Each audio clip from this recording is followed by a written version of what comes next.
Hola, ¿qué tal? Bienvenidos a su programa A Fondo. El día de hoy tenemos un invitado especial. Nos acompaña el senador Heriberto Aguilar. En esta ocasión vamos a entrar directo con la pregunta. Yo le doy las gracias por estar con nosotros y la bienvenida. Muchas gracias, Marisela. Me da mucho gusto estar en tu programa A Fondo y un respetuoso saludo a tu auditorio. Al reformar, por ejemplo, el salario mínimo, aquí hay dos partes como en todo. Es el obrero quien se ve beneficiado, pero el patrón dice verse afectado, ¿verdad? Hay un diálogo, hay un análisis en este aspecto, cómo va a impactar también, porque bueno, hay quienes les va a perjudicar más que a otros, a las pequeñas empresas, que pues depende del producto que vendas y todo, pues dicen, no, pues es que yo les pagaba 80 pesos o 100 pesos, 120, y luego ahorita les estoy pagando como salario mínimo 400 pesos, 420 creo, aquí en la frontera. Muy justo, muy justo, pero esa tortillería, ese abarrote, o sea, se ve afectado, ¿verdad? Que también pues lo puede subir en el producto, al subir en el producto pues se ve afectado el consumidor y de todas maneras pues ahí va. ¿Se ve esa parte, senador? Sí, todas las reformas y leyes que aprobamos en el Congreso de la Unión, yo sostengo que tiene que estar conforme al sentir y al sentimiento del pueblo. Y tienen que estar en un parlamento abierto, con el consenso y el acuerdo de todos los sectores. El salario mínimo fue acordado con todos los sectores, sobre todo el sector empresarial. Ellos estuvieron de acuerdo y una vez que llegamos a ese gran entendimiento, se fue a la reforma constitucional. Lo mismo está pasando con la reducción de la jornada laboral, lo mismo está pasando. Pero aquí debemos de construir todos juntos, el sector empresarial, los trabajadores, los servidores públicos, todos debemos construir juntos un México de justicia y dignidad, donde nos beneficie a todos las políticas con las que se está construyendo esta cuarta transformación. Yo decirte con toda claridad y que me da mucho gusto de verdad, es porque antes de subir o establecer en la Constitución el salario mínimo, fue un gran acuerdo del sector empresarial y todos los demás sectores para que pudiéramos tener esta posibilidad. Si no, tenlo por seguro que hubiera habido una reacción que ahorita no lo pudiéramos sostener, si hubiera sido una decisión unilateral. De esa misma manera estamos sacando la reforma de las 60 horas, que se va a analizar en este periodo, pero sí y solo sí vamos a llevar a cabo la reforma, que estoy convencido que así se va a dar, con la participación y el consenso de todos, porque es la única manera de construir un mejor país, donde todos estemos de acuerdo en la dirección que nos hemos propuesto. Y esto va a ser beneficio. Yo estaba platicando con empresarios, incluso aquí de San Luis, les decía, díganme cómo ven ustedes la economía. Y me dicen ellos, es una buena economía. Tenemos ese beneficio de que nos está yendo bien también a nosotros. Entonces, y hemos cambiado un paradigma, porque pensábamos que el esquema que había antes de la economía de este país era lo que mejor nos convenía, pero nos damos cuenta que este esquema de justicia, de atender en políticas de abajo hacia arriba, nos beneficia mucho. Y las pruebas las podemos palpar en los indicadores macroeconómicos que vive el país, que les gusta mucho a los neoliberales medir la economía. Pues ahí está el Producto Interno Bruto, pues ahí está el peso fuerte ante el dólar, pase lo que pase, se mantiene fuerte. ahí están las condiciones de que ahora tenemos una inflación controlada. Existe todo un esquema sistemático de que está funcionando el país gracias a políticas que no se habían aplicado nunca, que había sido un dogma de forma de dirigir la política económica de este país. Se hace que ese cambio radical y nos mantenemos con una firmeza en el desarrollo con bienestar social. Esa es la gran diferencia. Entonces, concluyendo tu pregunta, que se me hace muy valiosa, es: vamos a construir las leyes que tienen un beneficio para la gente con la participación y el consenso de todas y todos. Que así sea, senador. Le voy a decir por qué. Hay dos reformas aquí que causaron muchísima polémica. Una fue la reforma aduanera y otra fue la reforma de ley de aguas nacionales. Sí. ¿Por qué?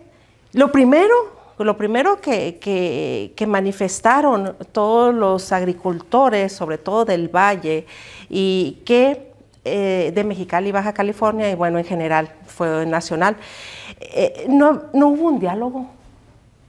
Al reformar no hubo un diálogo. Ese era su principal argumento. Hubo malos entendidos de la reforma, que les iban a quitar sus tierras, que eran tierras que ellos sabían que iban a heredar hacia sus hijos, ahora que no les van a pertenecer. Hubo mucha desinformación. Sí. ¿Dónde estuvo ese diálogo, senador? Una es que ese diálogo se hizo en diferentes regiones. En el caso de Mexicali no se llevó el diálogo porque de entrada estaban muy cerrados a que les iba a afectar. Pero en general hubo un diálogo. Hubo un diálogo y lo que más afectó fue la mala interpretación. Exacto. O sea, la confusión. Y a eso se le puede agregar las mentiras, la infamia de la oposición. Yo lo vi como una interpretación muy clara de que la ley tenía los beneficios, grandes beneficios, de que no tenía afectación, sino que todo ordenaba y generaba una regulación para que tuviéramos un recurso más óptimo sin afectar a nadie.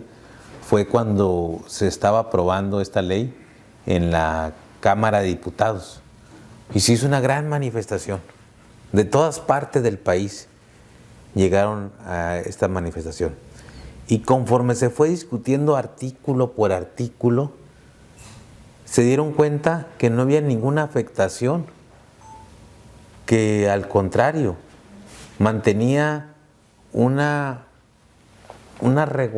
que regulaba y que daba certeza y que aparte optimizaba el recurso que es de todos, que afectaba a un sector que utilizaba el agua como mercancía, que utilizaba el agua para sacar provecho de una concesión, eso que es otra cosa distinta. Pero los verdaderos agricultores, los que utilizan el agua para regar sus tierras, esos no tienen ninguna afectación. ¿Qué es lo que decían ellos? Lo de la tierra. Lo de la tierra. Decían que ya si vendían sus tierras o que si rentaban sus tierras, no podían incluir la concesión de la concesión de agua que tenían ahí. Falso de toda falsedad. Se mantiene el binomio tierra y agua. Si alguien va a rentar las tierras, si alguien va a vender sus tierras, en la operación de la venta o de la renta se incluye en la concesión del agua. Si alguien va a heredar las tierras a sus hijos en la donación, en el título de nuevos herederos se incluye la concesión del agua. Es decir, que lo único que hace Conagua, que eso es muy importante, es de manera inmediata tener el registro del nuevo concesionario. Eso es una parte sustancial. La otra es, ¿a quiénes afecta realmente? Se hizo un negocio del acaparamiento de concesiones. Alguien podía pedir una concesión para el riego de sus tierras y resultaba vendiéndola a un municipio para el abastecimiento de agua potable. Y eso sí no, porque el agua es de todos y no es para lucrar con el acaparamiento. O sea, si alguien tiene en la concesión para regar sus tierras, es una tierra para riego, no para que la andes vendiendo para el suministro de agua potable. Entonces, eso es el planteamiento de fondo. Ha habido, por lo menos aquí en San Luis Río Colorado, algunas reformas como esta, la de la reforma aduanera también ha causado un poquito de polémica en cierto sector, como son los IMEX. IMEX también mantiene, te digo porque en a fondo yo también he tenido a personas quienes están dentro de y manifiestan su preocupación, la preocupación de la falta del diálogo hacia las empresas, la carga fiscal, las obligaciones fiscales, o sea, muchísimas cosas, ¿no? que afectan la operatividad de estas empresas y sobre todo, como le digo, es un tema aquí en la frontera, que lo vamos a escuchar, que lo vamos a ver precisamente por ser frontera, ¿verdad? También en este tipo de la aprobación de la reforma, como le digo, de la ley de aguas, la reforma en materia de desaparición forzada, hay cierto sector que también está en desacuerdo o no entiende realmente y por eso se manifiestan cómo se van a llevar a cabo estas reformas. Entonces, si ya hay ciertos sectores, si hay ciertas reacciones, también los maestros en su momento, cuando se reformó que la jubilación que se manifestaba entonces si hay estas ciertas manifestaciones, estas ciertas reacciones, ¿no cree usted, senador, que les hace falta al gobierno un acercamiento, un hacer entender más a las personas, un mensaje más claro en qué consiste esta reforma? Porque a veces son difíciles de entender, muy difíciles. Ustedes en eso están, estudian, analizan, pero al hacerlas llegar, la percepción, el entendimiento es muy diferente, senador, y hay quienes sí agarran los libros y leen y ven, pero a la gente común muchas veces dice la gente, ay, a mí ni me impacta, ay, a mí ni me interesa,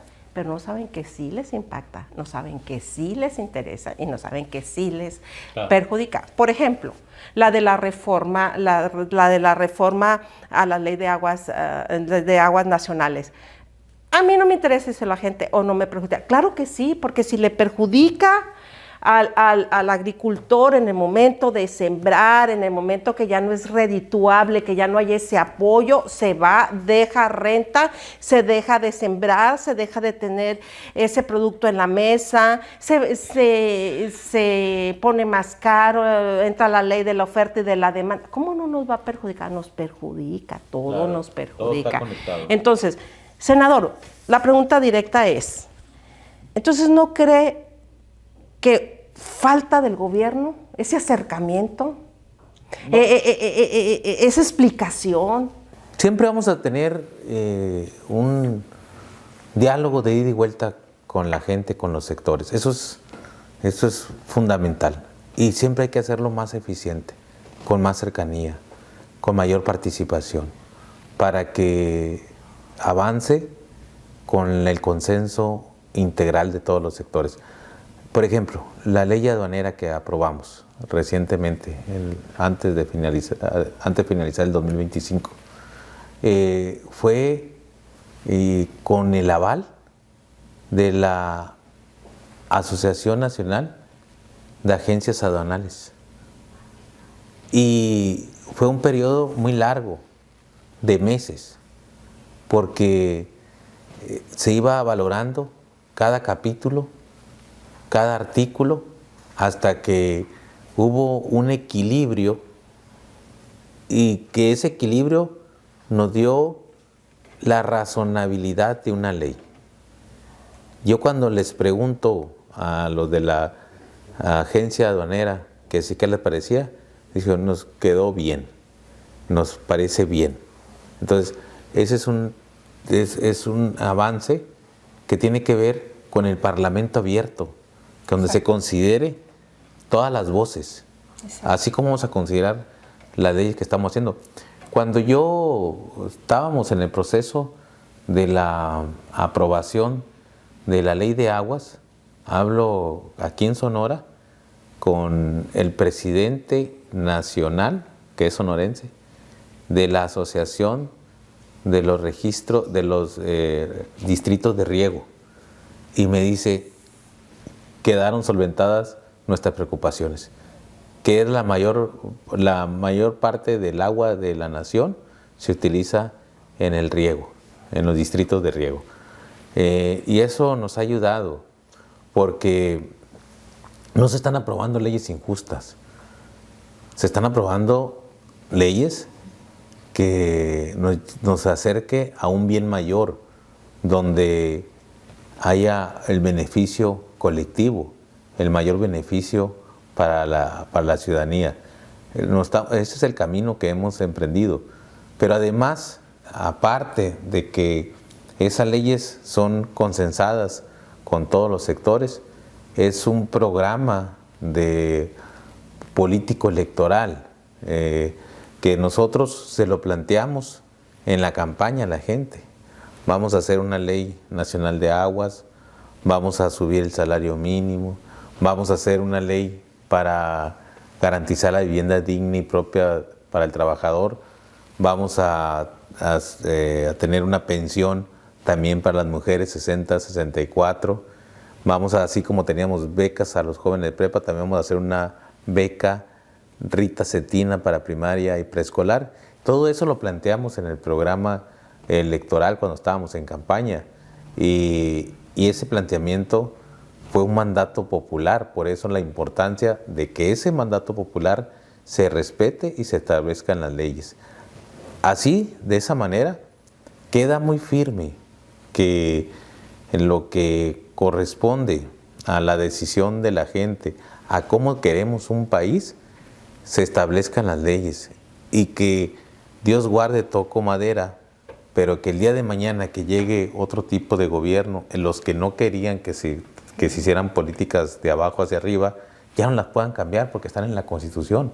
Eso es lo que estamos haciendo nosotros, profundizar los derechos del pueblo y garantizando que sean letra muerta y suban a rango constitucional. Porque antes nomás existía de una manera muy de buenas intenciones, decía todo el mundo tiene derecho a una vivienda, pero no se establecía en la Constitución. Ahora sí se establece en la Constitución, y a establecerse en la Constitución se tiene que darle cumplimiento, porque si no sería una falta de las garantías y los derechos de una nación. Por eso es la importancia, senador, de que usted esté ahorita aquí como senador en San Luis Río Colorado, y estarle preguntando y planteando las necesidades, las dudas que se tienen localmente, ¿no?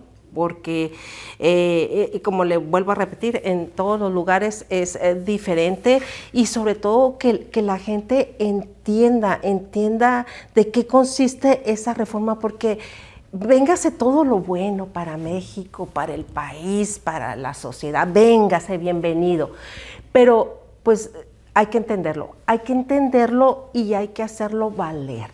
porque si no tengo la información, el conocimiento, ni siquiera lo hago valer mi derecho. Y muchos programas vienen de beneficio y muchos programas, y no me va a dejar mentir, se van porque no lo usa la gente. Y son buenos programas que vienen, no digo uno exactamente, pero se van precisamente por esa mala información, o no se tiene la información o no se tiene la información. Entonces, para mí es una oportunidad que usted esté aquí en ese aspecto, y hablemos realmente de las reformas. Todas nos interesan, todas nos competen, pero cuáles son las que ha hecho más ruido y ha creado más situaciones de manifestaciones que afecta al turismo, que afecta a la gente que va, como la de, usted sabe lo que pasó en Mexicali, que cerraban y que mucha gente de aquí trabaja allá y de allá vienen para acá. Hay otra que también nos interesa mucho, que es la reforma en materia de desapariciones, que también hay un malentendido en su momento con las madres buscadoras, que decían con la curva biométrica, que decía que eso no iba a favorecer a la desaparición forzada. ¿Por qué? Porque dicen, bueno, o sea, si finalmente cuando te desaparecen en tu casa, por decirte así, pues ¿de qué me va a servir el último momento donde estuvo, checó? ¿Qué me puedes decir al respecto de esto, senador, para entenderlo mejor? Yo diría, incluso de aparte de la curva biométrica, hablaban de que sería una violación el que todos los ciudadanos tengamos una forma de revisar prácticamente en tiempo real, donde estuvimos a través de los móviles de telefonía. Y dentro de esas reformas hicimos que a través de un juez, de manera inmediata, o de la autoridad correspondiente, podamos tener el historial de tus últimos movimientos. No es una cuestión de que se esté violentando el derecho de la privacidad de las personas. No, si es un momento crítico de una desaparición, pues ayuda mucho tener la información más reciente de tus últimos movimientos. Y a través de la telefonía celular se puede saber tus últimas ubicaciones. Por ejemplo, ya lo tenemos, o sea, hay que utilizar la tecnología y la ciencia en beneficio de una situación crítica y de peligro. O sea, por ejemplo, eso nos decían que estábamos violentando la privacidad de los ciudadanos. No, eso va a proceder en momentos donde se ocupe para salvaguardar la vida de un ciudadano.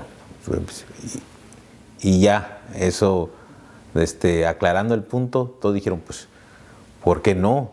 Si tengo desaparecido un hijo, una hija, pues que busquen rápidamente, que la compañía de Telcel o que corresponda, porque corresponda, den las últimas ubicaciones a estas personas. Eso nos va a ayudar mucho. El tipo de la curva biométrica también abona a tener un gran padrón de identificación que nos permita tener claridad de la identidad de cada ciudadano o ciudadana que vive en este país, porque eso nos va a evitar muchas confusiones y nos va a evitar que, miren, por ejemplo, hay gente que está desaparecida y desafortunadamente fue encontrada, pero nunca se identificó porque no había quien o no hubo una denuncia, o nunca se identificó, porque no tenían esa identificación plena. Entonces, con la parte biométrica va a ser muy fácil identificar a cada persona y vamos a tener la claridad de tener a una base de datos científica que nos da menos posibilidades de tener un error en la identificación de las personas. Entonces, vamos a tener esa fortaleza. Eso ayuda mucho. Otra reforma que no podemos pasar por alto, va a ayudar mucho para Sonora, para el país, es que el Estado retoma la rectoría de las vías férreas para impulsar nuevamente el tren pasajero. El tren debe de ser desarrollo y bienestar. Es como la arteria que lleva conectividad y vida a todos los rincones del país. Y en el caso de México, por desgracia, en 1997, Zedillo privatizó el sistema ferroviario y se lo dejó a dos empresas transnacionales, a Kansas City y Ferromex, con el argumento de que iba a ser un sistema ferroviario más eficiente y rentable. Resultó todo lo contrario.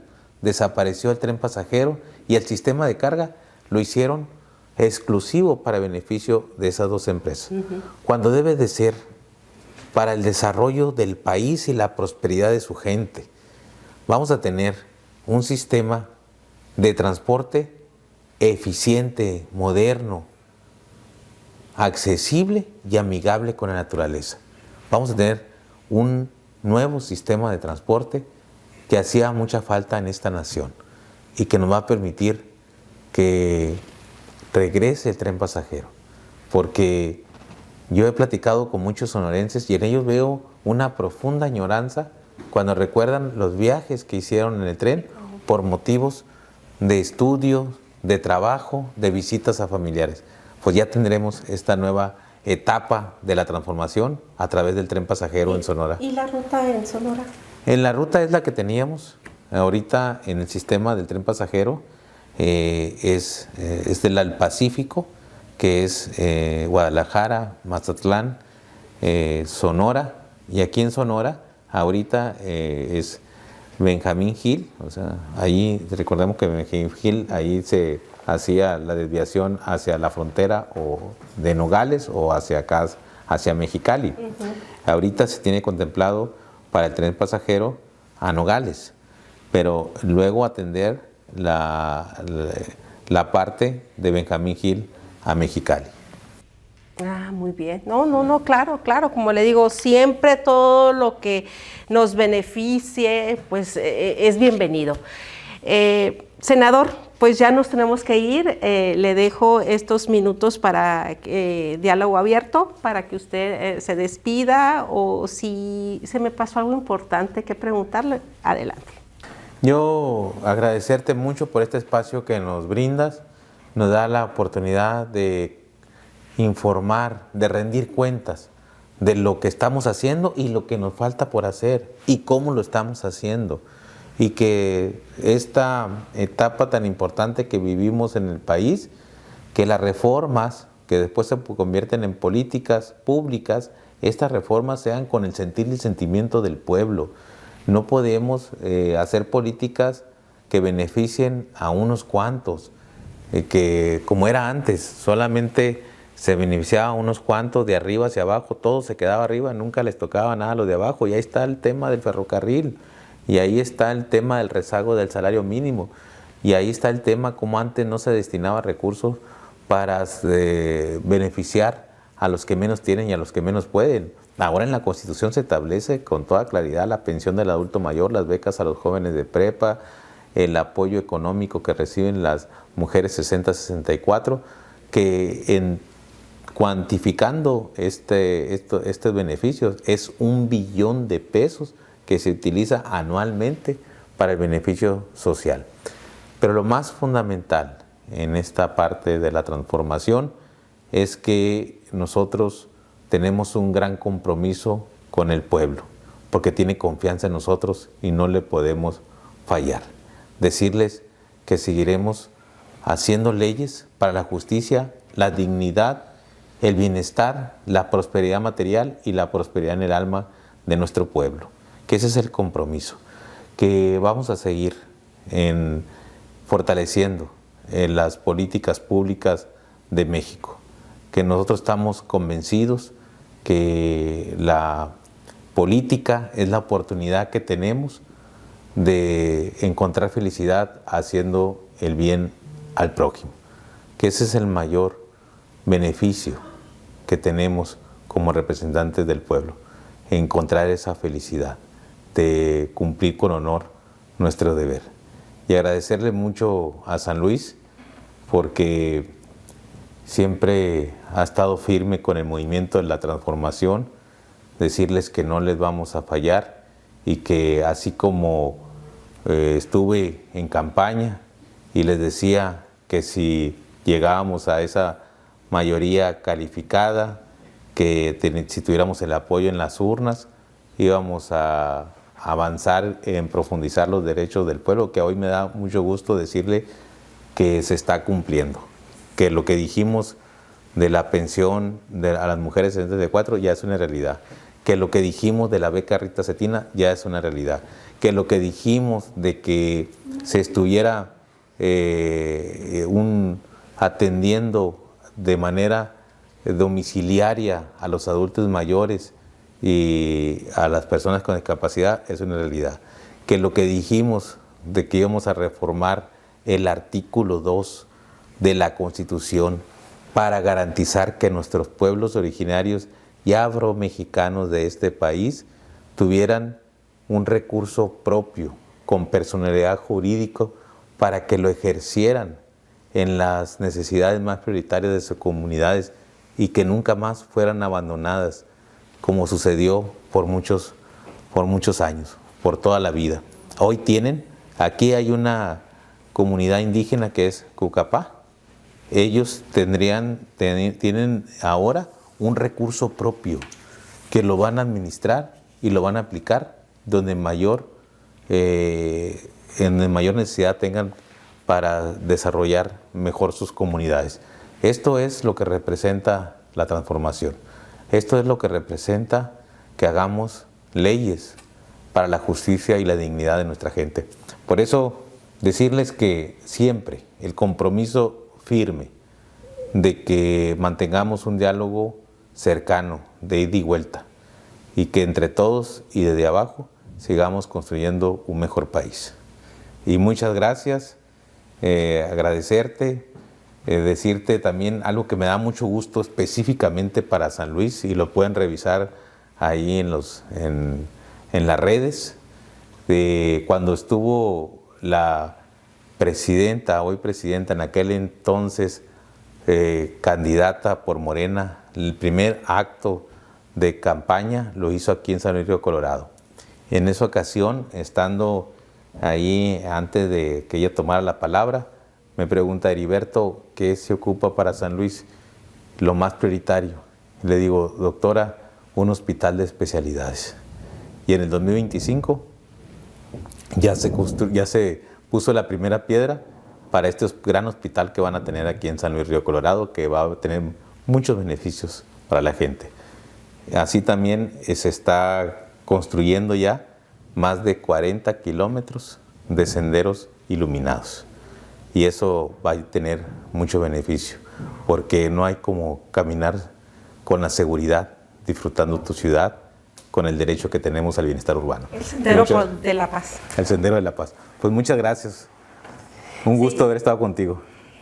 Igualmente, senador, y nada más voy a retomar un poquito el Sendero de la Paz, y sí que nos da paz. La verdad que se está viendo muy bonito San Luis Río Colorado y nos da mucho gusto, y también me da mucho gusto que usted se dé este tiempo para dialogar con nosotros, para todos nuestros fieles televidentes y seguidores a través de redes sociales, y poderlo cuestionar y poderlo platicar y decirle realmente pues lo que se percibe, lo que se siente, y usted que nos lo pueda contestar, porque ese es el acercamiento, ese es el diálogo abierto, eso es lo que necesitamos. Como bien se lo dije, hay muchas heridas y las heridas pues se van a curar estando ahí, escuchando a los sectores, dialogando. Va a quedar la cicatriz, pero la herida va a cerrar. Muchísimas gracias. Muchas gracias. Gracias. Un gusto haber estado contigo. Gracias. Igualmente. Y a ustedes, amigos televidentes, muchísimas gracias por estar con nosotros en su programa A Fondo. Nos vemos la próxima semana.